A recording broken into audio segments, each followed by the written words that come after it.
আচ্ছা, প্রথমে আমি আমার পরিচয়টা একটু বলি। আমার নাম হচ্ছে জুবাইর ইবনে দীন।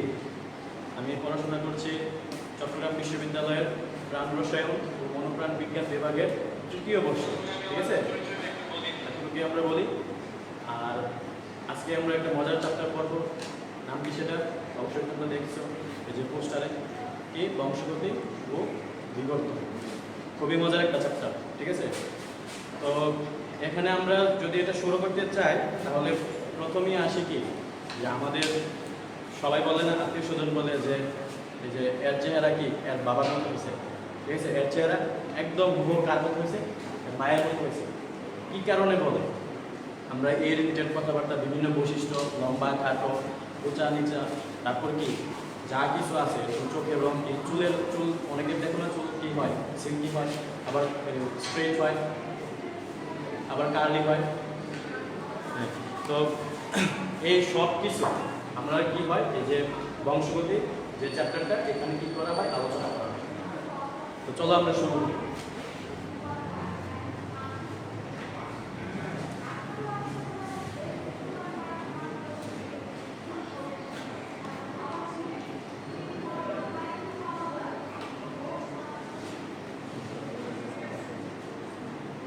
বংশগতি ও বিবর্তন। তো প্রত্যেকটা মানুষেরই কি থাকে, তার নিজস্ব চারিত্রিক বৈশিষ্ট্য থাকে। আমরা এতক্ষণ যা বললাম সব কিছু যে চারিত্রিক বৈশিষ্ট্য থাকে, এই যে চারিত্রিক বৈশিষ্ট্যগুলা আমরা যে বংশ পরম্পরায় স্থানান্তর হয়, কার থেকে স্থানান্তর হয় আমরা বলছি, পিতা এবং মাতা থেকে স্থানান্তর হয়। কোনো কিছু স্থানান্তর হওয়ার জন্য কি লাগে, একটা ক্যারিয়ার লাগে। ক্যারিয়ার করতে কি, বাহক, যেটা একটা বাহক লাগে। এই বাহকটা এই বংশগতির সেম এরকম বাহক আছে। ঠিক আছে, এই বাহকগুলাকে আমরা একটু দেখি। খাতায় তোমরা নোট ডাউন করতে পারো যে বংশগতির বাহক, বাহক কারা কারা।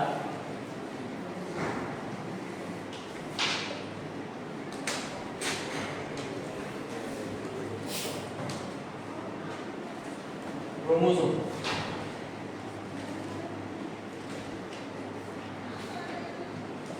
দুই নম্বর হচ্ছে ডিএনএ,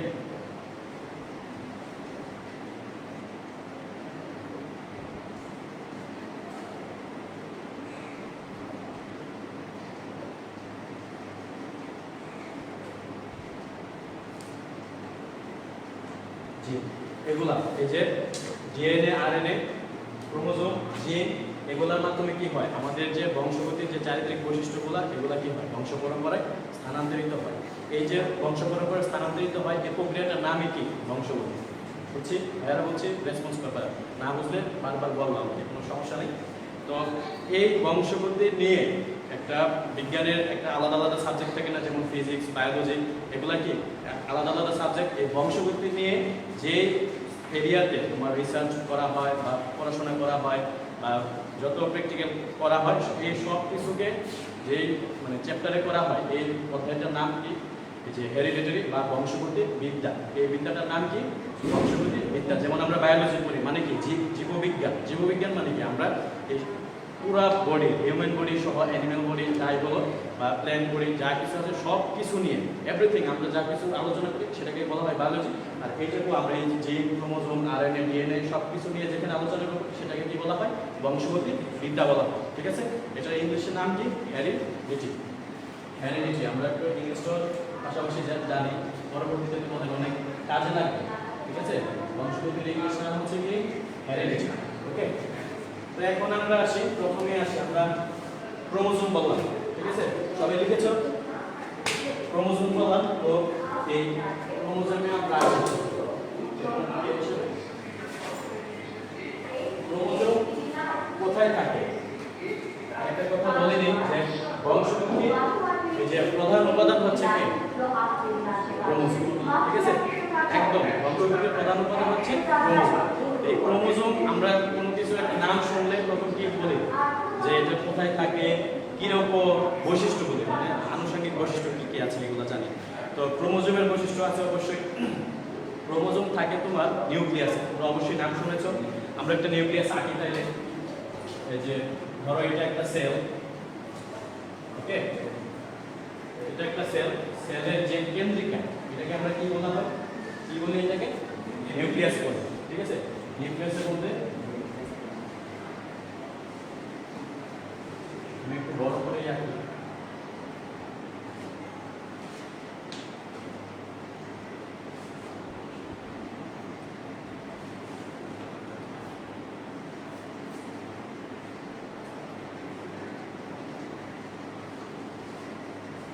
এটার নাম হচ্ছে নিউক্লিয়াস। এর ভিতরে কি কি আগে আমরা উপাদানগুলো লিখি, তারপর আমি বলতেছি। তো যেমন একটা কালো পোর্শন থাকে, এই পোর্শনটার নাম হচ্ছে তোমার নিউক্লিয়াস। নিউক্লিয়াসের অপর নাম হচ্ছে কেন্দ্রিকা, কোষ কেন্দ্রিকা।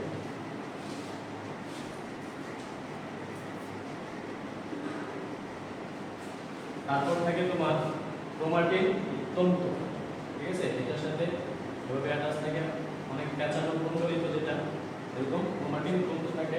এটা অবশ্যই আমি লাল কালি দিয়ে দেখাতে পারবো, এরকম ক্রোমাটিন তন্তু থাকে, ঠিক আছে? তো আমরা যে বললাম এখন ক্রোমোজোমের কথা বললাম, এই ক্রোমোজোমটাকে আমরা কি করতে পারি? এই ক্রোমাটিন থেকে আলটিমেটলি ক্রোমোজোম পরবর্তীতে দেখা যায়। তো এটাকে আমরা একটু হাইলাইটস করে আনি। হাইলাইটস করে আনলে কি পাই? যে এরকম পেঁচানো একটা জিনিস দেখতে পাই, এই ক্রোমাটিন। ক্রোমাটিন যখন তোমার কোষ বিভাজনের সময়, ঠিক আছে, এর মধ্যে কি হয়? পানি বিয়োজন হয়। ক্রোমাটিনে মেটাফেজ পর্যায়ে কোষ বিভাজনের সময় পানি যখন বিয়োজিত হয়ে যায়, তখন কি এই যে কুণ্ডলিত অবস্থাটা, তখন কি হয়? এটা স্পষ্ট হয় তখন, হ্যাঁ, তখন একটু বড় হয় আকারে থেকে। ক্রোমাটিন এবং ক্রোমোজোম দুইটার মধ্যে কি তাদের গাঠনিক কোনো পার্থক্য নাই, দুইটাই কি একই জিনিস। এর ভিতরে সবার দুইটার ভিতরে সেম উপাদান আছে, কিন্তু তাদের পার্থক্যটা কোথায়? আকৃতিগত পার্থক্য, ঠিক আছে? ক্রোমাটিনটা থেকে পেঁচানো, আর ক্রোমোজোমটা তখন কি হয়? হ্যাঁ, তখন একটু বড় হয়, এরকম ক্রোমোজোম সৃষ্টি করে, বুঝছো? এটা তোমার স্পষ্ট হয়। যেমন তুমি একটা অনেকগুলা চুলকে কি করবা? একটা পানির মধ্যে রাখো, এটা কি থাকতো? তখন এখানে ভাষা ভাষা থাকে না, তখন কি হয়? এটাকে যখন তুমি পানিটা সরাইলে, তখন এই চুলগুলো তুমি হাতে ধরতে পারো, এরকম আলাদা আলাদা হয়। তো এইটাও এরকম আলাদা হয়। তো এই যে ক্রোমোজোম, এটাকে বলা হয় ক্রোমোজোম। ক্রোমোজোমের এটার যে লেন্থটা হয় তোমার 3.5 মাইক্রন থেকে 30 মাইক্রন পর্যন্ত, ঠিক আছে? আবার এখন প্রশ্ন আসতে পারে যে মাইক্রন কি? আবার মাইক্রন সমান হচ্ছে যে 1 মিলিমিটারকে যদি তুমি 1000 ভাগ করো, তাহলে সেটা সমান কি 1 মাইক্রন, ঠিক আছে? এই 1 মাইক্রন বলা হয় এটাকে। আর এটার যে প্রস্থটা হয় তোমার কত? 0.2 থেকে 2.5 বা তোমার যাই বলো, এত মাইক্রন পর্যন্ত হয় প্রস্থটা, ঠিক আছে? তো এর ভিতরে এই জিনিসগুলো থাকে, এর মাঝে যেটা থাকে গোলাকার যে অংশটা, এটাকে কি বলা হয়? সেন্ট্রোমিয়ার। সেন্ট্রো মানে কি? কেন্দ্র। আর মিয়ার তো এই যে এই অংশটাকে বলা হয় এরিয়া, সেন্ট্রোমিয়ার। এই যে পাশাপাশি যে অংশ, শেষের দিকে যে অংশটা আছে, এটার নাম কি? এটার নাম হচ্ছে টেলোমিয়ার। টেলো মানে কি? টেলো হচ্ছে প্রান্ত। বায়োলজিতে যে ল্যাটিন ওয়ার্ড টেলো শব্দের অর্থ কি? প্রান্ত, ঠিক আছে? প্রান্তীয় অংশ যেটা, এটা। তো দুইটাকে আবার কি বলা হয়? সিস্টার ক্রোমাটিড বলা হয়। একটাকে একটা ক্রোমোজোম বলা হয়। তো এখন আসি আমরা আক্ষরিক অর্থে আসি, যে ক্রোম, যে দেখো না তোমরা গুগল ক্রোম চালু করো না, ওইটা থেকে কিন্তু আমরা এখানে দেখতে পাই ল্যাটিন ওয়ার্ড ক্রোম শব্দের অর্থ কি? এটা জানো কেউ? ক্রোম শব্দের অর্থ হচ্ছে বর্ণ বা কালার, ঠিক আছে? রং যেটাকে বলা হয়, হ্যাঁ? তো এই ক্রোম শব্দ, তাহলে ক্রোম যে সময় তোমরা যে কোনো কিছু একটা সার্চ দিতে গেলে গুগল ক্রোমে, ওটা দেখো না কি কি কালার আছে, এখানে হলুদ, সবুজ, নীল, বিভিন্ন কালার আছে। এই ক্রোমোজোম যে ক্রোমাটিন বা ক্রোমোজোম যাই বলো, এই সব কিছুকে এই ক্রোম মানে হচ্ছে কি? বর্ণ। তো এগুলো একটু লিখে রাখো তোমরা, তোমাদের সাহায্য হবে। যে ক্রোমাটিন, ক্রোমাটিন শব্দের অর্থ এটা হচ্ছে বর্ণ, আর টিন শব্দের অর্থ কি? সুতা। এটা সুতার মতো না দেখতে, রঙিন সুতা, ঠিক আছে? আবার ক্রোমোজোমও ঠিক একই রকম, শুধু এটা একটু ছোট, হ্যাঁ? এই শুধু পার্থক্য এদের মধ্যে। তো ক্রোমোজোম প্রথম কে আবিষ্কার করেছে? এটা জানো কেউ? স্ট্রাসবার্গার। কত সালে? 1875 সালে। মনে থাকবে সবার? 1875 সালে। তো এর মাধ্যমে এই যে এই ক্রোমোজোমের মাধ্যমে আমাদের যত বৈশিষ্ট্য আছে, মানুষ লম্বা হবে না খাটো হবে, তারপর কি চুলের রং, চোখের রং, চোখ যখন অনেকে কি হয় একটু নীলাভ রঙের হয়, আবার আমাদের কালো হয়, এরকম হয়। এই বৈশিষ্ট্যগুলো কি হয় স্থানান্তর হয়। এই যে স্থানান্তর করা হয় এই জন্য এইটা পুরোটাই দায়িত্ব কার, এটা ক্রোমোজোম, ঠিক আছে। এই যে এই জন্য এটাকে বলা হয় কি বংশগতির আণবিক ভিত্তি বা ফিজিক্যাল বেসিস অফ হেরিডিটি। ওকে, তো এখন আমরা আসি যে এই ক্রোমোজোমকে যদি আমরা ক্রোমোজোমকে নিয়ে আরো বিশদ আলোচনা করি, মানে আমরা কি করব এখন আমরা পর্যায়ে হচ্ছে যে একটু বড় অংশ থেকে আমরা কি ভিতরের দিকে যাব, ঠিক আছে। ক্রোমোজোমের ভিতরে আবার কি আছে আমরা দেখো না, কোনো কিছু একটা দেখার পর বা একটা জানার পর আরো জানতে চাই যে ভাই এরপরে কি আমাদেরকে বলেন। এইটাও কি ক্রোমোজোম, এটা ঠিক আছে। এই ক্রোমোজোমের ভিতরে আরো কি আছে আমরা এখন জানতে চাই, ঠিক আছে। তো এটা আমরা এখন আসি যে ক্রোমোজোমের ভিতরে আরো কি আছে এটা জানতে। আমরা সবাই খাতায় একটু লক্ষ্য করো তো 2 নম্বরে কি লিখছি,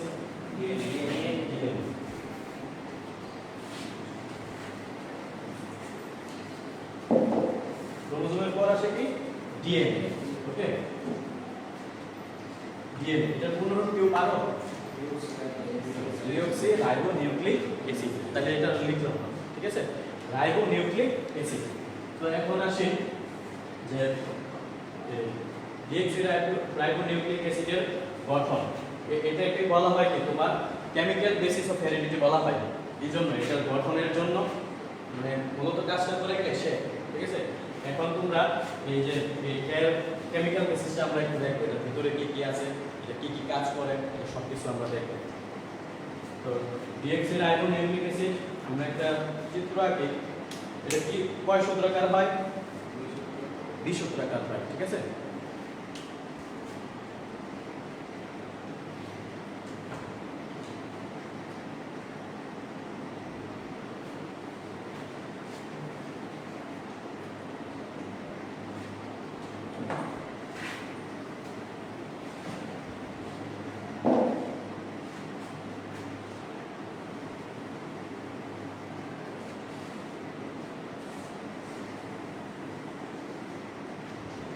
এটা ডিএনএ।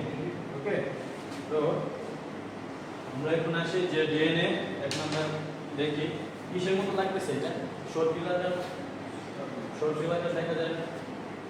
আর তারপর আবার কিরকম লাগে যে পুরোনো দিনে দেখো না সিঁড়িগুলো কিরকম হয়, এরকম পেঁচানো হয় না, এটাকে কি বলা হয়, এই জন্য পেঁচানো 20 সূত্রাকার। এটা একটা সুতা, এখানে কিন্তু 2টা সুতা না, বুঝছো, এর ভিতরে কিন্তু কোনো ফাঁকা নেই। এটা একটা সুতা আর এটা একটা সুতা, আমি একটু ভালো করে দেখানোর জন্য আঁকলাম। তাহলে এটা একটা সুতা, এটা একটা সুতা, এই জন্য আমরা কি বলছি এটাকে দ্বিসূত্রাকার বা দ্বিতন্ত্রী বলা হয়। সর্পিলাকার গঠন কেন, দেখুন একটু সাপের মতো আঁকা বাঁকা হয়েছে, এই জন্য এটাকে সর্পিলাকার গঠন বলা হয়। তো এখন আসে দেখলাম এর ভিতরে কি কি থাকে আমরা একটু দেখি। তো কি কি থাকে আমরা দেখি। প্রথমে যেটা বলতে হয় যে 3টে উপাদান মূলত ডিএনএর ভিতরে থাকে। কি কি থাকে, এক নম্বর হচ্ছে রাইবোজ শর্করা, ঠিক আছে, ডিএক্সি রাইবোজ শর্করা।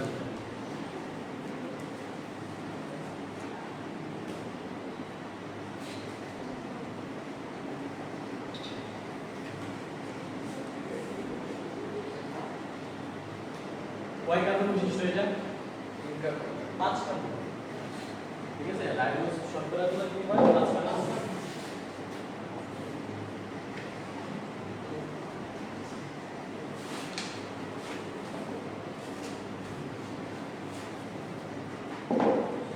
তোমরা লিখে নাও খাতায়,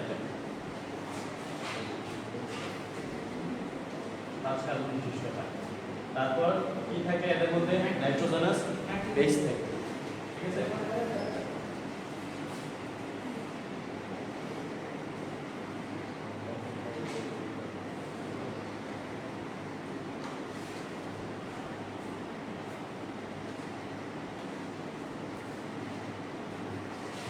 তারপর কি থাকে, অজৈব ফসফেট,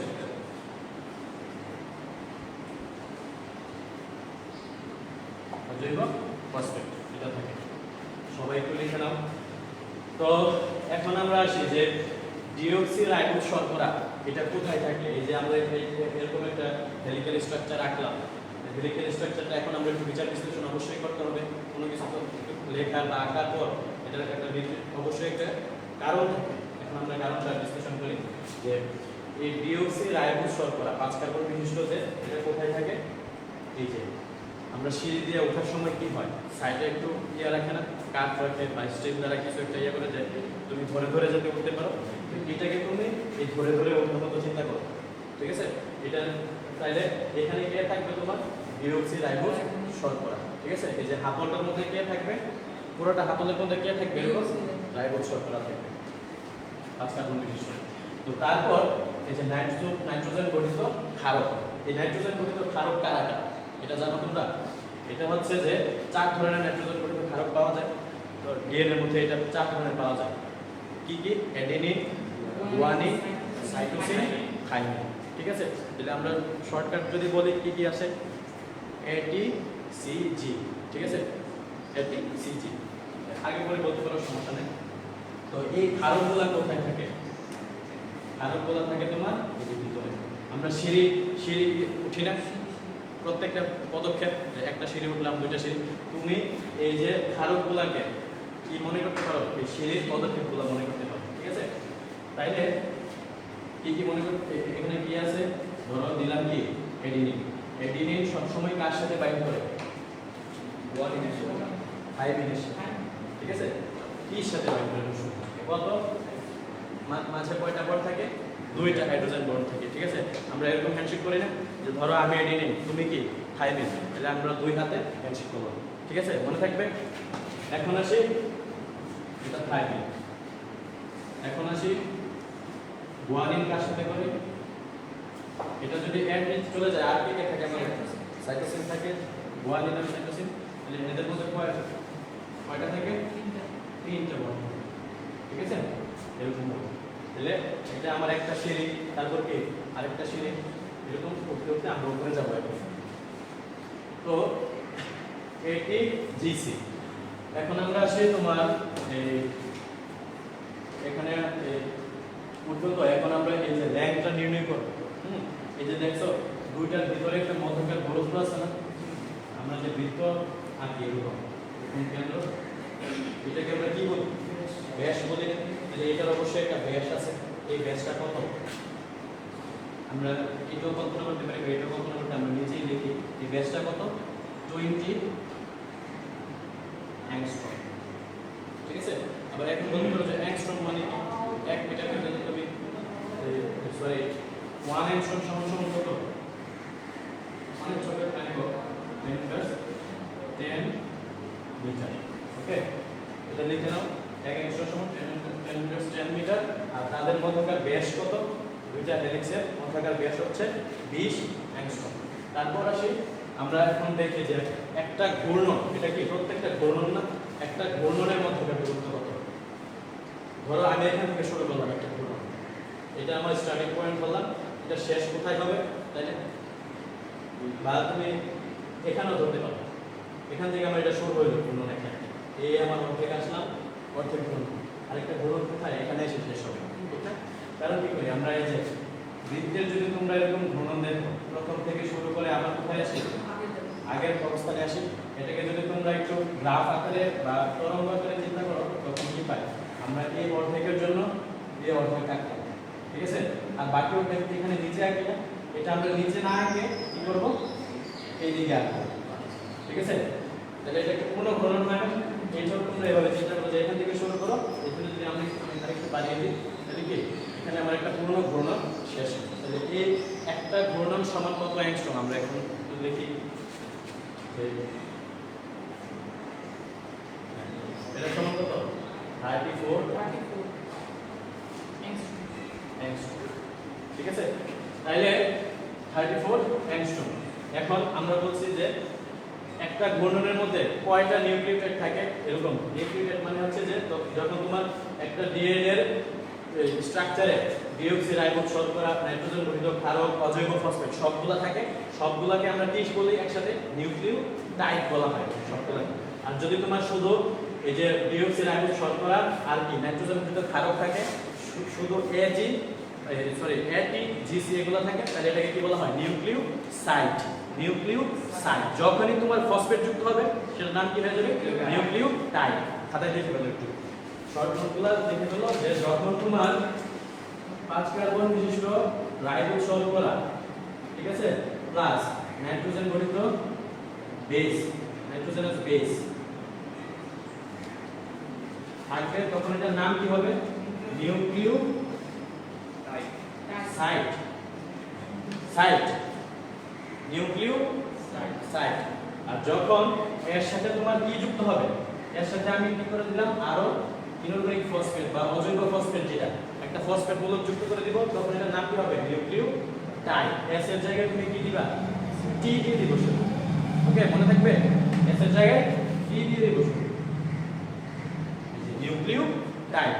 ওকে, তো এরকম আমরা বলছি যে প্রত্যেকটা ঘূর্ণনে, প্রতি ঘূর্ণনে 34 অ্যাংস্ট্রোমে এরকম কয়টা নিউক্লিওটাইড থাকে? 10টা। এরকম 1 2 3 4 এরকম এরকম করতে করতে কয়টা ধাপ থাকে? 10টা সিঁড়ি বলছি আমরা। সিঁড়িতে উঠলেও তো দেখো না ধাপগুলো কয়টা ধাপ থাকে? 10টা ওঠার পর একটু খালি জায়গা থাকে, তারপর আবার 10টা উঠে এরকম। দেখেন এরা বিজ্ঞানীরা ইয়া করে দেখছে যে এটা কি হয়, 10টা ধাপ থাকে। তো এখন যদি এখানে যদি এরকম 10টা ধাপ থাকে, তাহলে প্রত্যেকটা ধাপের মধ্যবর্তী দূরত্ব কত হবে? 34 কে কত দ্বারা ভাগ করবা? 10 দ্বারা ভাগ করবা, কত আসে? 3.4 অ্যাংস্ট্রোম। বুঝছি ভাইয়া? যে প্রত্যেকটা ধাপের আমরা বলি না এক সিঁড়ি থেকে অপর সিঁড়ির দূরত্ব কত হয়?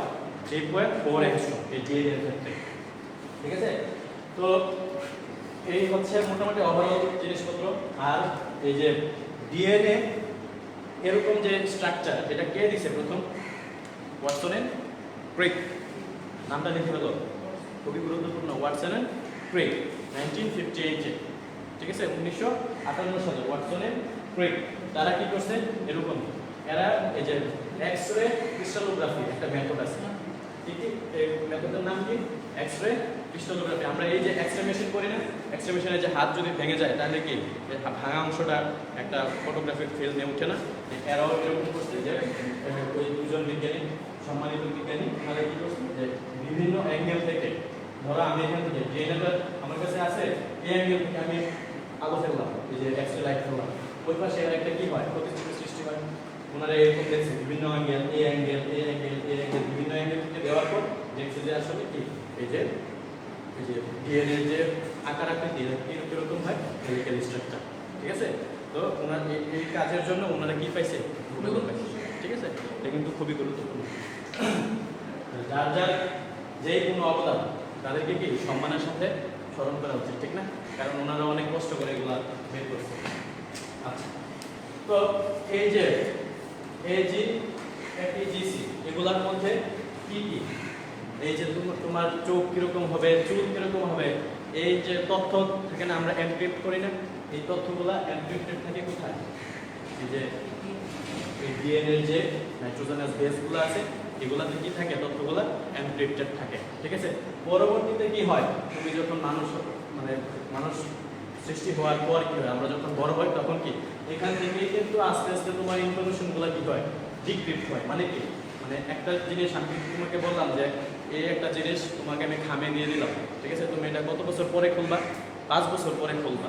তাহলে এই যে আমি খামের ইনফরমেশনটা দিয়ে দিলাম, কি দিলাম? যে তুমি 5 বছর পর লম্বা হবে। ঠিক আছে, 5 বছর পর খুলে দেখবে যে আলাদিনের জাদু কত কি হয়ে গেল, তুমি লম্বা হয়ে গেল। ঠিক আছে, তো এই জিনিসগুলা এই এখানে কিন্তু ঠিক থাকে, গ্রথিত থাকে বা লোকায়িত থাকে। যখন তুমি আস্তে আস্তে আস্তে আস্তে আস্তে আস্তে বড় হো, জীবনের একটা পর্যায়ে এসে তোমার বৈশিষ্ট্যগুলো কি হয়? প্রকাশিত হয়। এখন আসি আমরা যে আরএনএ আসি। এখানে কোনো প্রশ্ন আছে ভাইয়া আপনার? তাইলে আমরা এখন আরএনএ আসি, যে ডিএনএ পর আসে কি আরএনএ। এই জন্য এই যে এগুলা কি সব কেমিক্যাল স্ট্রাকচার না? Chemical structure. এই জন্য ডিএনএ কে কি বলা হয়? কেমিক্যাল বেসিস অফ হেরিডিটি, মানে বংশগতির রাসায়নিক ভিত্তি। ওকে, রাসায়নিক ভিত্তি কেন বলা হয়? এটা কিন্তু প্রশ্নে আসে, 2 নং প্রশ্নে আসবে তোমাদের সৃজনশীলে। কি আসবে? যে ডিএনএ কে বংশগতির রাসায়নিক ভিত্তি কেন বলা হয়? ঠিক আছে, এখন পারবো না ইনশাআল্লাহ। ওকে, এখন আমরা আসি এটার নাম হচ্ছে, আমরা এখন আরএনএ তে আসি। আরএনএ সোজা, আরএনএ কি হয়? আরএনএ 100 টাকা, ঠিক না? ডিএনএ কি 50 টাকা, 30 টাকা, আর আরএনএ 100 টাকা। আরএনএ এর কোনো কি এখানে কোনো ডিএটি নাই, ঠিক আছে, সোজা একদম রাইবো নিউক্লিক অ্যাসিড। কোনো কাল লিখলাম না, এটা সোজা। সব সময় সিঙ্গেল থাকতে পছন্দ করে, ডাবল থাকে না, তাই এটা সব সময় 100 টাকা থাকে। এর মধ্যে কি থাকে? এখানে ডিঅক্সি থাকবে না, শুধু কি থাকবে? শুধু রাইবোজ শর্করা থাকবে, সোজা, ঠিক আছে, রাইবোজ শর্করা থাকবে। আর নাইট্রোজেন গঠিত ক্ষারকের মধ্যে জি হ্যাঁ এটা বলেছি। হ্যাঁ, নাইট্রোজেন গঠিত ক্ষারক আমরা কি জানি? আগে ডিএনএর ক্ষেত্রে কি জানছিলাম? যে এটিজিসি। এখন কি হবে? শুধু পরিবর্তন, থায়ামিনের পরিবর্তে কি আসবে? ইউরাসিল আসবে। থায়ামিনের পরিবর্তে ইউরাসিল আসবে। ডিএনএ তে আমরা কি জানি? আচ্ছা, আমরা একটু এক কাজ করি, যে নাইট্রোজেন বেসের প্রকারভেদটা আমরা দিয়ে দিই, ঠিক আছে?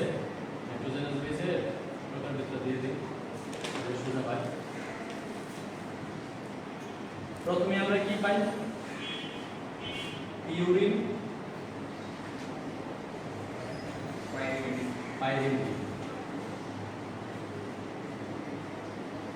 পাইরিমিডিন, ঠিক আছে। পিউরিনের মধ্যে কি আসে আবার? এখন আমরা দেখি, পিউরিনের মধ্যে আসে অ্যাডেনিন, না গুয়ানিন, ওটা বলতেছি কি আছে পরে আমরা বলতেছি। আর পাইরিমিডিনের মধ্যে আছে সাইটোসিন আর থায়ামিন, ঠিক আছে, থায়ামিন। এখন এটা কার ক্ষেত্রে হয়? এরকম দেখো, আমরা কি জানি? বন্ডটা কাদের মধ্যে দেখি? বন্ড দেখি কার মধ্যে? এ আর টি এর মধ্যে দেখি, আর জি আর সি এর মধ্যে দেখি। কিন্তু এখানে কি পিউরিন, পিউরিনের মধ্যে কি আছে? Adenine, guanine. এখানে কি কোনো টি আছে? টি নাই। তাহলে আমরা কি করি সব সময় বন্ড করার ক্ষেত্রে আমরা কি বিপরীত ধর্মী ইয়াতে যাই না, যে আমার বিপরীত আরেকজন থাকবে। যেমন একটা যৌগ গঠনের সময় কি থাকে? একটা ধনাত্মক অংশ একটা ঋণাত্মক অংশের সাথে বন্ড করে, ঠিক না? আমরা সবখানে দেখবা বৈপরীত্য থাকলে কিন্তু এখানে একটা বন্ড করতে হয়। সমধর্মী যা কিছু আছে সবকিছু কি নিজেকে বিকর্ষণ করে, এরকম একটা টাইপ আছে। তো এখানে কি এরা সবসময় এটা এভাবে মনে রাখবা যে এরা কখনো নিজেদের মধ্যে ইয়া করবে না, নিজেদের মধ্যে ধরা, এদের মধ্যে ক্লেশ আছে, ঠিক আছে? তাই এরা কার মধ্যে করবে? পিউরিন করবে সবসময় পাইরিমিডিনের সাথে। এবং এই বন্ধনটা কি সবসময় স্পেসিফিক, এটা কখনো চেঞ্জ হয় না। কিছু ব্যতিক্রম যদি থাকে ওইটা অন্য ব্যাপার, কিন্তু সবসময় যদি নর্মাল কোনো কিছু হয় তাহলে এটা সবসময় মানে একটা পিউরিন অবশ্যই পাইরিমিডিনের সাথে বন্ড করবে, ঠিক আছে? তাহলে এই জন্যই কিন্তু আমরা দেখি কি এডিনিন করে থায়ামিনের সাথে কয়টা বন্ড করে? 2টা হাইড্রোজেন বন্ডের মাধ্যমে যুক্ত হয়। আর গুয়ানিনটা করে সাইটোসিনের সাথে, ঠিক আছে? কয়টা? 3টা হাইড্রোজেন বন্ডের সাথে। এটা হচ্ছে ডিএনএ এর ক্ষেত্রে। আর যদি তুমি এখানে আরএনএ আনো শুধু সেম থাকবে, শুধু এখানে থাইমিনের পরিবর্তে কি হবে? ইউরাসিল হবে, ঠিক আছে? থাইমিনের এটা কার ক্ষেত্রে হবে? আরএনএ এর ক্ষেত্রে। তখন কি হবে? এই টির বদলে কি আসবে? টির বদলে ইউ আসবে, গুড। টির বদলে ইউ আসবে, বাকি কি বাকি সব আগের মতো, ঠিক আছে? আগের মতো। তো এই ক্লাসিফিকেশনটা তোমরা একটু তুলে নাও, এটা খুবই গুরুত্বপূর্ণ।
কিরকম হয়, এরা সবসময় কি থাকে, সিঙ্গেল থাকে, মাঝে মাঝে নিজের মধ্যে লোপও করতে পারে, এরকম লোপও করতে পারে। এটা কয়টা সুতা আছে এখানে, একটা সুতো না শুধু, এই জন্য কি এটা 100 টাকা আর ওটা ছিল 200 টাকা, ঠিক আছে। তাহলে এখানে এই যে নাইট্রোজেন বেসগুলো এখানে কিভাবে থাকে, এভাবে এ জি, তারপর কি সি, তারপর এখানে কি থাকতে পারে ইউ, তারপর আবার এ জি, এরকম এরকম থাকতে পারে, ঠিক আছে। আবার এর ভিতরে কি হতে পারে, এর ভিতরে আবার নিজেদের মধ্যে একটা বন্ড হতে পারে, এর সাথে কার হবে, ইউ হবে, আবার জির সাথে সি, এর সাথে ইউ, জির সাথে সি হবে, এরকম বন্ড আগে থাকতে পারে। তো এই যে গোল গোল যে অংশগুলো, এগুলোকে কি বলা হয়, লোপ বলা হয়, লোপ, ঠিক আছে, লোপ বলা হয়, আর এটা লোপ বলা হয়, ওকে। আর এই যে এগুলা কি, এখানে কোনো পেয়ারিং আছে, এর সাথে আরেকজন আছে, অ্যাডিনিন আছে, তাহলে এটাকে কি বলা হয়, বন্ধন হীন, মানে একটা না বন্ধন, বন্ধন হীন মানে কি, তার কোনো বন্ধন নাই, বন্ধন হীন খারাপ বলা হয় এগুলোকে, ওকে। এই হচ্ছে আমাদের আরএনএ স্ট্রাকচার, একদম সোজা। তো আরএনএও কিন্তু বংশগতির উপাদান হিসেবে কাজ করতে পারে, কখন, নিম্ন শ্রেণীর জীবে বা বিভিন্ন ভাইরাস আছে, যেমন মোজাইক ভাইরাস, যে তামাক পাতা, ওগুলোর মধ্যে যে জেনেটিক ম্যাটেরিয়ালটা থাকে, তখন কি ওই ভাইরাসগুলো তাদের রেপ্লিকেশন করে কিসের মাধ্যমে, আরএনএর মাধ্যমে, ঠিক আছে। তো আমরা মানুষের কি হয়, কিসের মাধ্যমে হয়, ডিএনএ এর মাধ্যমে হয়, ঠিক আছে। আমরা উন্নত শ্রেণীর জীব। এখন আসি আমরা কি জিনে আসি, না না ডিএনএ ভাইরাস আছে, ঠিক আছে।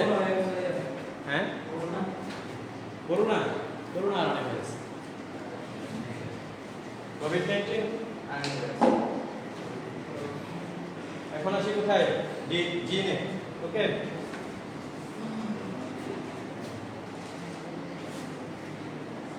জিন হচ্ছে একদম ভিতরের জিনিস, হ্যাঁ। এটাকে একটা শর্ট নোট এদিকে লিখে দিই, তাহলে ভালো হয়। প্রথম আমরা কি পাইলাম, ক্রোমোজোম, এটা লিখো সবাই, ক্রোমোজোম, ঠিক আছে। এটা তুলনামূলক কি একটু বড়, এজন্য এটা সবার আগে লিখলাম। তারপর ক্রোমোজোমকে যদি আমরা আরো সূক্ষ্ম বিশ্লেষণ করি, ক্রোমোজোমের আরেকটু ভিতরে ঢুকে একটা খণ্ডিত অংশ নিয়ে কাজ করি, তাহলে আমরা কি পাই, এখন জিন, ডিএনএ পাই, গুড, ডিএনএ, ঠিক আছে,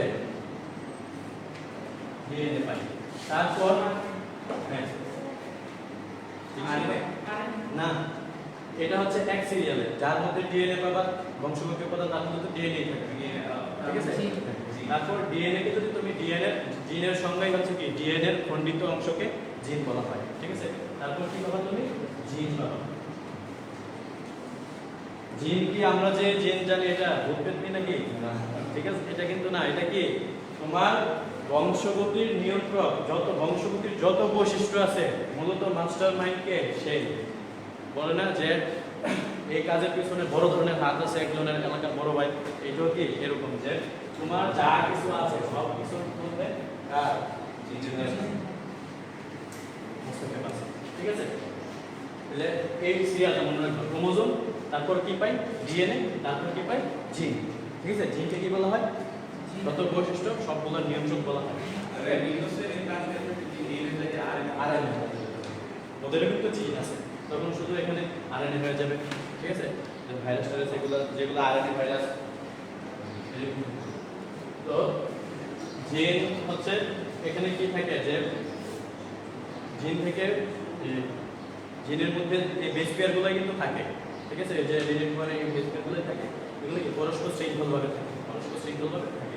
তো জিন এরকমই হয়, যে এখন বললাম যে একজন, ধরো তোমার বাবা লম্বা, তোমার মা কি খাটো বা মিডিয়াম, ঠিক আছে। তাহলে এখন কি হয়, যে তুমি যখন হইলে তখন কি হইলে, তুমি লম্বা হইলে, তাহলে তোমার কার জিনটা এখানে প্রকট, বাবার জিনটা, তাহলে যে জিনটা তার প্রথম বংশধর কে তুমি না, আবার তোমার ছেলে যখন হবে তখন কি সেটা হবে কি দ্বিতীয় বংশধর, তোমার জন্য প্রথম বংশধর, কিন্তু তোমার বাবার জন্য দ্বিতীয় বংশধর হবে, ঠিক না। তাহলে প্রথম বংশধরে কি হবে, লম্বা হবে তুমি। তাহলে লম্বা হওয়ার জন্য কি জিনটা এখানে দায়ী, লম্বা হওয়ার যে জিনটা আছে এই জিনটা দায়ী। এই জিনটাকে আমরা কি জিন বলা হয়, এটাকে ডমিনেন্ট জিন বা প্রপার জিন, ঠিক আছে। এইটা ওই অপর যে রিসিসিভ বা প্রচ্ছন্ন জিন আছে ওইটার উপর বেশি শক্তিশালী, এই জন্য কি তুমি লম্বা হয়েছো, ঠিক আছে। আর যেটা নিজের বৈশিষ্ট্য প্রকাশ করতে পারে না সেটাকে কি বলা হয়, প্রচ্ছন্ন জিন বলা হয়। ওকে, ওইটা আবার দেখা যায় যে দ্বিতীয় বংশধরে 1/4 জীবের মধ্যে প্রকাশ পেতে পারে, এরকম একটা ইয়ে আছে। তো এরকম যে বৈশিষ্ট্য কার হবে, এই জন্য বিজ্ঞানী গ্রেগর জোহান মেন্ডেল, নাম কি গ্রেগর জোহান মেন্ডেল, কত সালে টেস্ট করছে, 1866 সালে। ওকে, যে উনি কি করছে, মটরশুটি নিয়েছে, মটরশুটির উপর টেস্ট করছে, যে অনেকদিন ইয়ে করার পর ওনার পার্সোনাল লেভে এই মটরশুটি নিয়েছে, কি কি নিয়েছে, লম্বা একটা মটরশুটি ইয়ে নিয়েছে আর একটা খাটো নিয়েছে। তো লম্বা মটরশুটির যে ইয়ে আছে এটাকে নিয়ে কোথায় নিয়েছে, গর্ভমুণ্ডে, ডিম্বাণু ইয়ে আছে। তারপর মানে দুইটা জেনেটিক ম্যাটেরিয়াল কি করছে, গর্ভমুণ্ডে একজনের আরেকজনের দিচ্ছে, লম্বাটা দিচ্ছে খাটোর মধ্যে, খাটো দিচ্ছে লম্বার মধ্যে। তো এরপর উনি একটা চেকার বোর্ড টেস্ট করছে, এই টেস্টটা এখন আমরা দেখি কি। তো বায়োলজিতে পুংলিঙ্গকে প্রকাশ করা হয় এভাবে, পুংলিঙ্গ, ঠিক আছে। আর স্ত্রীলিঙ্গকে প্রকাশ করা হয় এভাবে, মনে থাকবে, হ্যাঁ এভাবে। তো উনি কি নিছে, লম্বা আর খাটো মটরশুটি গাছ নিছে, হ্যাঁ। তো তাদের দুইটা জিন নিছে উনি, আমি এটা লেখা দিই,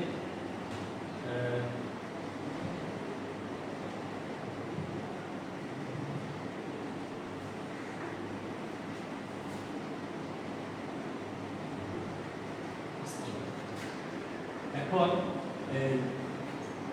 বৈশিষ্ট্যগুলো কি নিলাম, লম্বা, লম্বা, এই জন্য আমরা কি নিলাম, বড় হাতের টি নিলাম। ওকে, বড় হাতের টি, এটাকে এটা কি নিছি আমরা, উনি এটাকে বলছে ফ্যাক্টর, বলছে ফ্যাক্টর মানে কি, আজকে এখন যেটাকে বলা হয়, উনি বলছে যে এক ধরনের ফ্যাক্টর আছে যার জন্য মানুষের এরকম বৈশিষ্ট্যগুলো নিয়ন্ত্রিত হয় বা লম্বা হয়।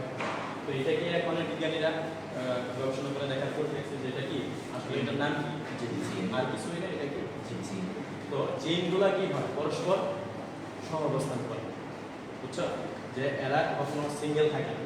ধরো লম্বা হওয়ার দুইটা জিন কি করে সহাবস্থান, দুইটা জিন যদি একই রকম হয় না এখানে, মানে এরা সবসময় জোড়ায় জোড়ায় অবস্থান করে, ঠিক আছে। আর এই যে দুইটা কি একই রকম না, দুইটাই ক্যাপিটাল টি, এদের মধ্যে কি সমসংশ্লিষ্ট ক্রোমোজোম এগুলো আর জিন বলা হয় এটাকে। তো এদেরকে ইংরেজিতে বলা হয় কি, হোমোলোগাস, ঠিক আছে। জিনের যে অবস্থান এটাকে কি বলা হয়, লোকাস বলা হয়। তো এখানে এটাকে কি বলা হয়, হোমোলোগাস বলা হয়। দুইটা কি নিলাম, লম্বা হওয়ার জন্য যে জিন নিলাম, আর খাটো হওয়ার জন্য কি নিব, ক্যাপিটাল টি, স্মল লেটার টি, ঠিক আছে। তো তাদেরকে আমরা কি করব, তাদের থেকে আমরা গ্যামেট সৃষ্টি করব। গ্যামেট সৃষ্টি হয় না, যে আমরা যে ডিপ্লয়েড, আমরা কি আসলে আমরা ডিপ্লয়েড না হ্যাপ্লয়েড, ডিপ্লয়েড। অবশ্যই আমরা আমাদের যে বডি ওটা কি ডিপ্লয়েড, ওইখান থেকে এই যে 2n সংখ্যক, তো এদের মধ্যে তো কি এরা জোড়ায় জোড়ায় আছে, একটা n আছে একটা n আছে, এখানে কিন্তু 2n আছে। এখান থেকে কি হবে, সরি এখান থেকে একটা t উৎপন্ন হবে, আর এখান থেকে কি আরেকটা t উৎপন্ন হবে। এখান থেকে কি হবে, এরকম t, এখান থেকে t, হ্যাঁ। এখন তাদের মধ্যে আমরা কি করাবো, ক্রস করাবো বা ম্যাটিং যেটাকে বলা হয়, ঠিক আছে। যে একজন কি একজন স্বামী এবং স্ত্রী মিলনের প্রথম বংশধর বা জাইগোট সৃষ্টি হয় যেটা বলা হয়। তো এখানে ওই জিনিসটা আমরা করবো। তো দেখো কি আসে, কিভাবে করবা, এর সাথে ঠিক আছে। দুইটার ক্ষেত্রে কি আসে, টিটি, ঠিক না। এটা হচ্ছে প্রথম বংশধর, প্রথম বংশধরকে আমরা বলা হয় কি F1 দ্বারা বলা হয়, F1 বংশধর, বাকিটা 1 বলা হয়, ঠিক আছে। F1 বংশধর, এর মধ্যে প্রপার জিন কে, এখানে টিটা না, এখানে কি আসছে টিটা, এখানেও কি আসছে টিটা। শুধু কি স্মল লেটারের দুটো রিঅ্যাকশন আছে, নাই, আছে নাই। তাহলে এখানে আমরা বলতে পারি যে এখানে যতগুলো চারা গাছ মটরশুটির চারা উৎপন্ন হবে সবাই কি লম্বা, ঠিক না। ওই যে প্রপার জিন বললাম, এখানে প্রপার জিন উপস্থিত আছে না, এই যে মানে প্রপার মানে হচ্ছে যে আমরা বলি না যে এখানে এই বড় ভাই যদি থাকে, এখানে আর কেউ কথা বলতে পারে না, বা এখানে আমরা ধরো আমরা স্কুলে বড় ম্যাডাম, গভর্নমেন্টাল থাকলে এখানে অন্য সবাইকে চুপ করতে হবে, বুঝছো? তাহলে এখানে কি আমরা প্রথমেই ধরে নিয়েছি এটা প্রপোর্জিট, মানে এর বৈশিষ্ট্য যদি প্রকাশ পায়, এর যেখানে উপস্থিত থাকবে সে কি হয়ে যাবে, লম্বা হয়ে যাবে, ঠিক আছে? তখন এই টি থাকতো না কি থাকতো এটা আমাদের দেখা দরকার নেই, ওকে? বৈশিষ্ট্যের সময় তো এখানে এই যে আমরা ক্রস করার পর দেখলাম কি এখানে টি টি আছে, এখানে কি আছে, টি টি আছে, তাহলে এখানে কে উপস্থিত আছে, রবার্ট উপস্থিত আছে, তাহলে এটা কি হবে, সবাই F1 বংশধরে কি সবাই লম্বা, বুঝছি? সবাই লম্বা। এখন আমরা কি করব যে তাদের মধ্যে আবার সেলফ ফ্যাক্টরাইজেশন করা, তাদের মধ্যে আবার সম্পর্ক জ্ঞান করব, তাদের থেকে আবার গেমেট সৃষ্টি করব। তাদের থেকে যদি গেমেট সৃষ্টি হয় কি গেমেট হবে, এখন বিভিন্ন ধরনের গেমেট সৃষ্টি হবে না, কি হবে, এখান থেকে একটা টি আসবে আর এখান থেকে একটা ছোট হাতের টি আসবে, এখান থেকে একটা টি আসবে, এখান থেকে একটা ছোট হাতের টি আসবে, ঠিক না ভাইয়া? তাহলে এখন তাদের মধ্যে আবার আমি ক্রস করে দিই। এখন আমরা দেখি এখন কি আসে, F2 বংশধরে কি আসে, তাদের মধ্যে যদি আমরা ক্রস করাই তাহলে তুমি কি করবে, প্রথম এর সাথে এর সাথে এর সাথে এর সাথে, হ্যাঁ? তাহলে আমরা করলাম কি টি এর সাথে বড় হাতের টি, দুইটাই বড় হাতের টি একসাথে করলাম, তাহলে কি আসলো, টি টি। দ্যাট মিন্স এখানে কি সবাই লম্বা, কোনো প্রচ্ছন্ন জিন নাই, সবাই লম্বা, ঠিক আছে? তারপর এটার সাথে যাও, এটার সাথে যদি আমি বড় হাতের টি ক্রস করাই তাহলে কি আসে, এখানে এটাও কি আসে, টি। তাহলে এখানে কি আছে, বড় ম্যাডাম উপস্থিত আছে বা বড় যে মানে প্রপার জিন উপস্থিত আছে এখানে, তাহলে এটা কি হবে, এইটাই লম্বা হবে, ঠিক আছে? আবার এই টির সাথে আবার কাকে বানালা, এই টিকে বানালা, আচ্ছা এটা উপরে লিখি, এটার সাথে এটা করালে কি হয়, আবার টিভি আসে, তাহলে দুইটাই কি আবার লম্বা হলো। এখন আসি আমরা এই যে স্মল লেটারের টি আর স্মল লেটারের টি, এটা করাই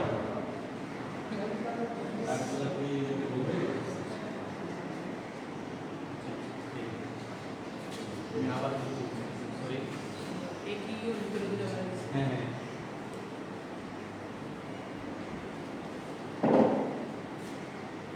একটা টি হয় এর সাথে, একটা হবে এর সাথে, আবার একটা এর সাথে, আবার এ গিয়ে এর সাথে, ঠিক আছে?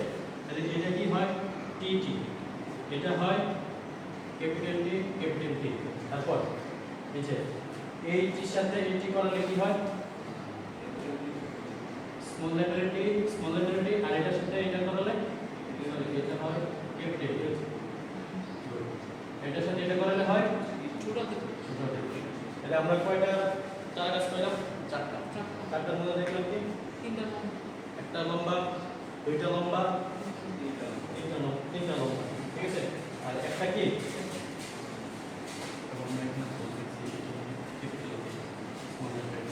ঠিক আছে? তাহলে এটাও লম্বা, এটাও লম্বা, এটাও লম্বা, আর একটা কি খাটো, ওকে? তাহলে এখানে আমরা রেশিওটা কত পাই, একটা রেশিও পাই না, এখানে কত পাই, তিনটা লম্বা। তাহলে আমরা এখানে যদি লম্বা খাটো রেশিও করি, লম্বা অনুপাত খাটো রেশিও করি তাহলে কত পাই, 3:1, চারটার মধ্যে তিনটা লম্বা পাইলাম আর একটা খাটো পাইছি। তাহলে আমরা বলতে পারি যে এরকম যদি ক্রস করি তাহলে আমরা তিনটা লম্বা মটরশুঁটি গাছ পাবো আর একটা খাটো মটরশুঁটি গাছ পাবো, ঠিক আছে? এটা হলো প্রমাণ করে দেখে। তারপর আসে যে তারপরের টপিকটা হচ্ছে ডিএনএ টেস্ট, মনে হয় না ডিএনএ টেস্ট সবাই অনুলিপন মানে হচ্ছে যে একটা ডিএনএ থেকে আরেকটা ডিএনএ কিভাবে তৈরি হয়।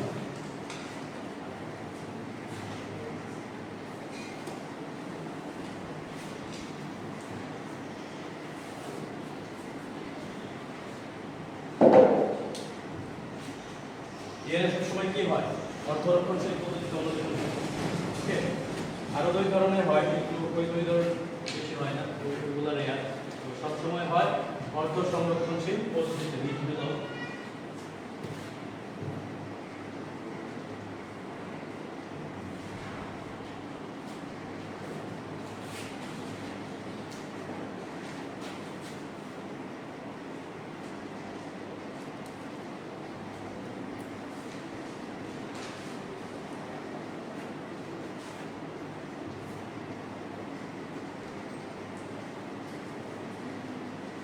বা সেমি কনজারভেটিভ মডেল যেটা।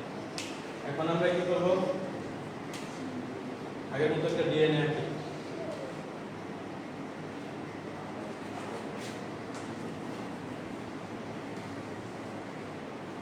এরকম এতটুকু আঁকলাম, ঠিক আছে। এদের মধ্যে কি আছে এখন, যে বেস পেয়ারগুলো আছে কিন্তু কি কি আছে,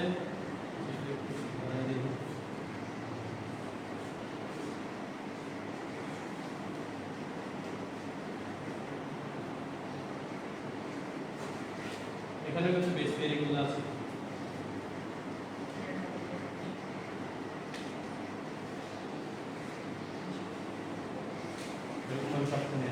এখন আমাদের কি করতে হবে, এখান থেকে নতুন ডিএনএ স্ট্র্যান্ড তৈরি করতে হবে। অনুলিপন মানে কি, একটা থেকে আরেকটা জিনিস তৈরি করা, ঠিক আছে, অনুলিপন করা। তো এখানে যে বেস পেয়ারগুলো আছে, এই প্যারেন্ট কোনগুলো, এটা একটা প্যারেন্ট, এটা একটা প্যারেন্ট। প্যারেন্ট মানে কি, পিতা মাতা যেটা বলি না আমরা, যে এখানে এটাকে যদি তোমরা একটু বৃদ্ধি করো তাহলে কি আসে,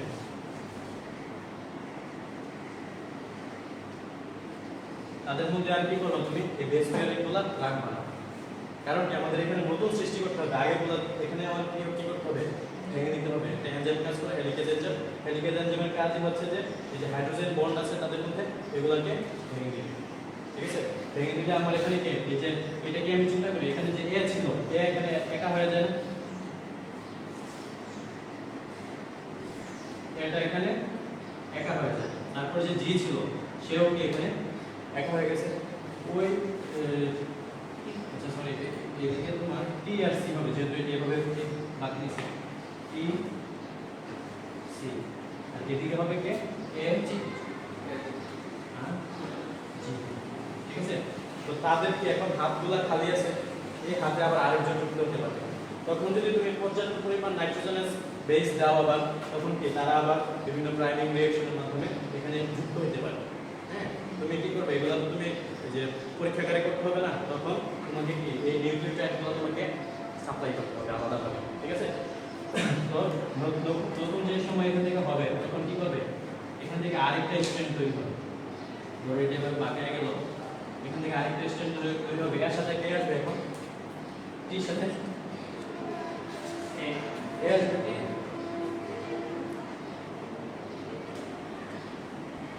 এদিকে একটা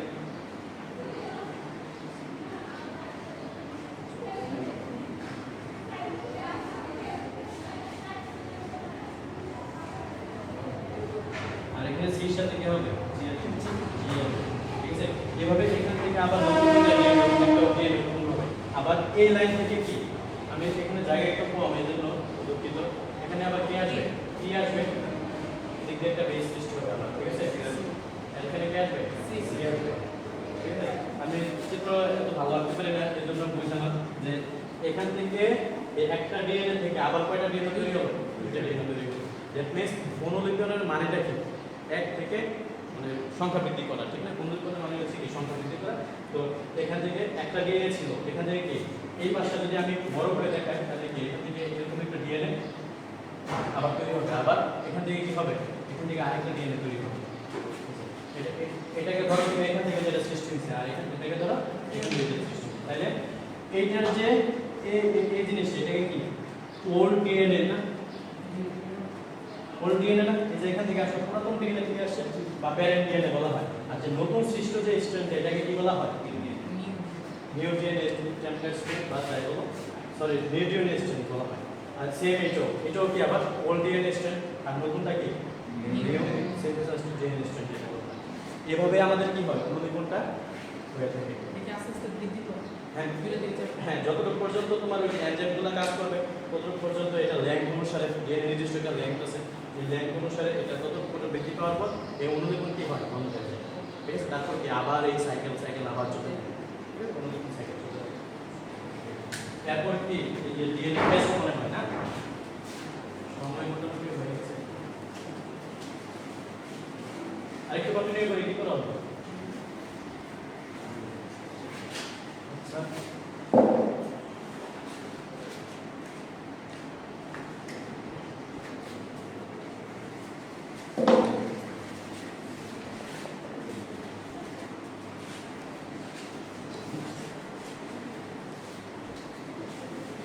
ডিএনএ টেস্ট। তো এখন আধুনিক সময়, এখন ডিজিটাল যুগ, কি করে আগে যেমন এই যে শুধু আদালতে বিচার হতো সাক্ষী প্রমাণের ভিত্তিতে অর্ডার করার পর কি যে এরকম এরকম আমি করে নাই এ করে নাই, এখনের এই দিনগুলার এখন কি আসছে যে কমে আসছে। এখন কি হয় যা কিছুই হোক, এই যে তোমরা শার্লক হোমস দেখো, তারপর বিভিন্ন মুভি সিরিজ দেখো, সবখানে কি হয় এই যে ডিএনএ টেস্টিং, ডিএনএ ফিঙ্গারপ্রিন্টিং। কি কারণে যত কিছুই বলো, যদি তোমার এই ডিএনএ টেস্টে তোমার সাথে যদি তোমার সন্দেহভাজনে মিলে যায়, তাহলে কি তোমাকে অপরাধী সাব্যস্ত করা হবে। হ্যাঁ, তো এটা কিভাবে করা হয়? আমাদের থেকে যে ধরো আমি কোনো একটা অপরাধ করছি, ধরো আমি একজনকে কি করলাম, হত্যা করলাম, ঠিক আছে। তাহলে আমার যে স্যাম্পলগুলো আছে কি কি আছে, এই যে নখ, চুল, তারপর কি আমার কাপড়, যে আমার ঘাম লাগতেছে, চামড়ার সাথে লাগতেছে, এখান থেকে তারপর থুতু, লালা, বীর্য, সব কিছু থেকে কি হয় স্যাম্পল নেওয়া হয়, ডিএনএ যে স্যাম্পল নেওয়া হবে। তারপর ওই যে স্পটের সাথে বা যে লোককে তুমি মারছো, ধরো আমি গলা থেকে মারলাম, ঠিক আছে, সেখান থেকে আবার স্যাম্পল নেওয়া হবে, সন্দেহভাজন থেকে স্যাম্পল নেওয়া হবে, স্পট থেকে স্যাম্পল নেওয়া হবে। স্যাম্পল নেওয়ার পর দুইটাকে কি করা হয়, নির্দিষ্ট এরকম ডিএনএ থাকে না, এরকম ডিএনএ থাকে, ডিএনএ বিভিন্ন জায়গায় কি করা হয়, রেস্ট্রিকশন এনজাইম বলা হয়, ঠিক আছে। রেস্ট্রিকশন এনজাইম, রেস্ট্রিকশন মানে কি সীমাবদ্ধ একটা এলাকায় রাখে, ঠিক আছে। ধরো এখান থেকে এতটুকু, আর কি করে এতটুকু এই পুরোটা ডিএনএ কি ছোট ছোট অংশে কেটে নেবে, রেস্ট্রিকশন এনজাইম এটা আছে, ঠিক আছে। এটাকে বলা হয় আবার মলিকুলার সিজার বলা হয়, হ্যাঁ, বা মলিকুলার নাইফও বলা হয়, বায়োলজি কাঁচি, ঠিক আছে। তো এটা দ্বারা এরকম ভাবে তোমার কতগুলো খণ্ড নেওয়া হয়, খণ্ড নেওয়ার পর তুমি যাকে সন্দেহ করতেছো তার থেকেও এরকম নিয়ে আসার পর তার থেকে স্যাম্পল আনবা, আনার পর তার ডিএনএ মলিকুলকে ছোট ছোট টুকরায় কাটার পর তার স্যাম্পলগুলোর সাথে তোমার স্যাম্পলগুলোকে কি করা হয়, ইলেকট্রোফোরেসিস একটা আছে যে 11 জেল ইলেকট্রোফোরেসিস আছে, ওইখানে তাদেরকে স্যাম্পলগুলোকে কি করা হয়, রান করা হয়, বুঝছো। পরিত্রিণত মানে ব্যাটারে এক পাশ ওই পাশ করার পর এখানে দেখো না যে ফসফেট গ্রুপ আছে, নেগেটিভিটি পজিটিভ নেগেটিভের একটা ব্যাপার আছে। তো এই জন্য কি হয় যে তারা তাদের 11 জেল ইলেকট্রোফোরেসিস এরকম একটা প্রোগ্রামে এরা পজিটিভ, যারা পজিটিভ এই পাশে এসে পড়ে, নেগেটিভ গুলো এই পাশে এসে পড়ে, তখন কি তারা এরকম ব্যান্ড অনুসারে থাকে, ঠিক আছে। তারপর তুমি ধরো এদিকে নিলে স্ট্যান্ডার্ডটা মানে অপরাধ স্পট থেকে যেটা পাই, সন্দেহভাজন থেকে নিলে এদিকে, ঠিক আছে। নেওয়ার পর এদের মধ্যে ডিএনএ হাইব্রিডেশন প্রোব আছে, ফ্লোরোসেন্স মলিকুল করলে এই প্রোবগুলো তুমি যুক্ত করে দিবা। প্রোবগুলো যদি তোমার অ্যাটাচ করে দাও তাহলে কি এদের মধ্যে ফ্লোরোসেন্স মলিকুল বা এই যে তোমার এক্স-রে ফিল্ম বলা হয় এটাকে, দেওয়ার পর এগুলো কি জল করবে, যাদের সাথে ম্যাচ করবে। এরকম যদি এটার সাথে এটা ম্যাচ করে যায়, এটার সাথে এটা ম্যাচ করে যায়, ধরো এটা হচ্ছে অপরাধ স্থল থেকে পেলাম আর এটা তোমার থেকে পাই, তাহলে কি এটার সাথে এটা কি একই কিলো বেস পেয়ারে আছে, এটা যদি এরকম ভাবে ম্যাচ করে যায় তাহলে কি অপরাধী, ঠিক আছে। ম্যাচ করার এই কথা, কারণ তোমার যদি ওইখানে স্যাম্পল থেকে থাকে তাহলে ওই ডিএনএর সাথে তোমার এখন ডিএনএ কি মানে একদিন বা 2 দিনে কি চেঞ্জ হয়ে যাবে, চেঞ্জ হবে না, বেস পেয়ারগুলো কি মিলে যাবে, তখন এইটাকে এভাবে চেষ্টা করা হয়, ঠিক আছে। এখন আসি যে আর অপরাধ স্থল থেকে যে অপরাধী থেকে যে নমুনাটা নিবে এটাকে কি বলা হয়, স্মল প্রোফাইল বলা হয়, ঠিক আছে। এটাকে স্মল প্রোফাইল বলা হয়, বা পুরো টেস্টটাকে ডিএনএ টেস্টিং বলা হয়, বা ওই যে ডিএনএ প্রোফাইলিং যাই বলা হয়। এর মধ্যে আবার ফিঙ্গারপ্রিন্টিং আছে, আমাদের এখানে ফিঙ্গারপ্রিন্ট সবাই কি একরকম, একরকমই। আচ্ছা, আর এই রিলেটেড কিছু আমরা কি রোগ বলে দিই, কিছু রোগ, ঠিক আছে। বর্ণান্ধতা একটা রোগ আছে, এই বর্ণান্ধতা রোগের কারণ কি, চোখের স্নায়ু কোষে যে জিনগুলো থাকে, পিগমেন্ট যে থাকে, পিগমেন্টটা নষ্ট হয়ে যাচ্ছে, এই পিগমেন্টটা নষ্ট হয়ে যায়, এজন্য সে কি করতে পারে, তোমার সবুজ এবং লাল এর মধ্যে পার্থক্য করতে পারে না। তোমাদের বইয়ে দেখবা এরকম একটা লেখা আছে, 74 একটা লেখা আছে 74, এটাকে কি তারা দেখতে পায় না, তারা এটাকে কি দেখতে পায়, 21 দেখতে পায়, ঠিক আছে। এটাকে বলা হয় শিখারা বলা হয়। আর আরেকটা রোগ আছে যে থ্যালাসেমিয়া আছে, থ্যালাসেমিয়াটা কি হয়, হ্যাঁ যে রক্ত শূন্যতা, হ্যাঁ রোহিত রক্তকণিকা এটা নষ্ট হয়ে যায়, ঠিক আছে। পেটে থাকা অবস্থায় অনেক সময় বাচ্চার মৃত্যু হতে পারে, এরকম রোগীরা 30 বছরের বেশি বাঁচতে পারে। কারণটা হচ্ছে যে তাদের যে প্রোটিন আছে, রোহিত রক্তকণিকার ভিতরে যে প্রোটিন আছে, ওই প্রোটিনের যে আলফা প্রোটিন, আলফা গ্লোবিউলিন এবং বিটা গ্লোবিউলিন, এই দুইটার জিন কি হয় অনুপস্থিত থাকে, ঠিক আছে। এই জন্য এই যে লোহিত রক্তকণিকাগুলো কি নষ্ট হয়ে যায়। হ্যাঁ এটাকে যে হ্যাঁ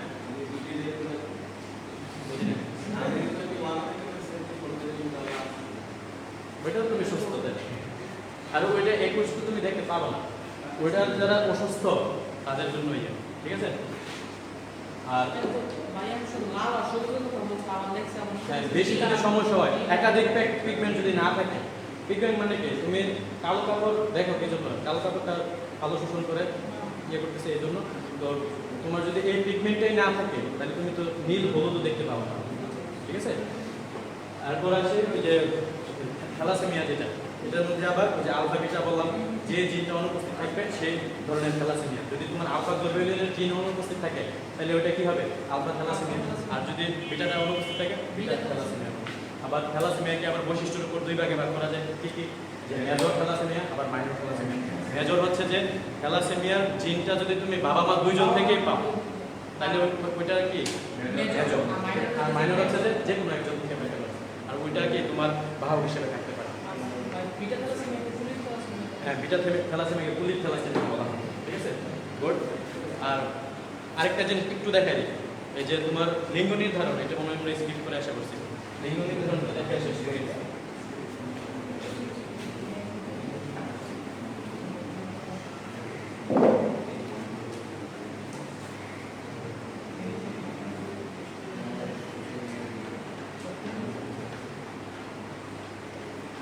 লিঙ্গ নির্ধারণ তো আমরা জানি কি আমাদের ক্রোমোজোম কত জোড়া, 23 জোড়া ক্রোমোজোম আছে আমাদের, 46টি বা 23 জোড়া ক্রোমোজোম আছে। এর মধ্যে 44টি কি অটোসোম, দেহ গঠনে কাজ লাগে, আর এক জোড়া কি বা দুইটা হচ্ছে সেক্স ক্রোমোজোম, ঠিক আছে। ধরো এটা মাতা, ঠিক আছে, 44 আর XX, আর এদিকে আছে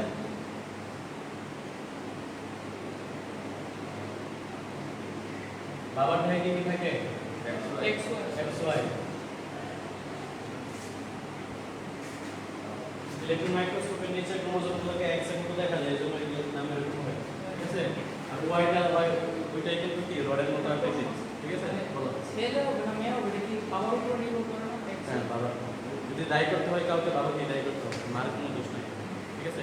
কারণ প্রাকৃতিকভাবে এটা তাহলে মানে প্রথম বিয়ে করার পরে ছেলে হচ্ছে না মেয়ে, মানে মেয়ে হইতেছে ছেলে হইতেছে, আরেকবার বিয়ে করার পরে ছেলে হচ্ছে বুঝলাম না, মানে একই বাবা মানে প্রথমবার বিয়ে করার পরে মানে ছেলে হইতেছে না, মানে বাবার ওই যে গ্যামেট, মানে এখানে গ্যামেট মিলন করতেছে কি, ধরো এখানে যে ওয়াই যে গ্যামেটটা আছে, এই গ্যামেটটা কি মানে এক্স এর সাথে মিল হইতেছে না, শুধু কি কি নিষেক হচ্ছে কার মধ্যে, শুধু এক্স এর মধ্যে নিষেক হচ্ছে, বুঝছো। এখান থেকে এই যে দেখো গ্যামেট সৃষ্টি হয় এক্স, আবার মাত্র এই দুইটাই থাকে এক্স আর এক্স থাকে, আর এখান থেকে কি আসবে এক্স আর ওয়াই আসবে, ওকে। তাহলে এখন দেখো যদি তোমার এই এক্স এক্স এর মিলন হয় তাহলে কি হবে,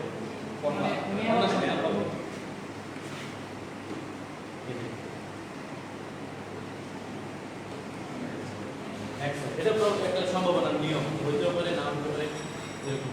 তো আবার যদি এক্স ওয়াই হয় তাহলে কি হবে পুত্র সন্তান,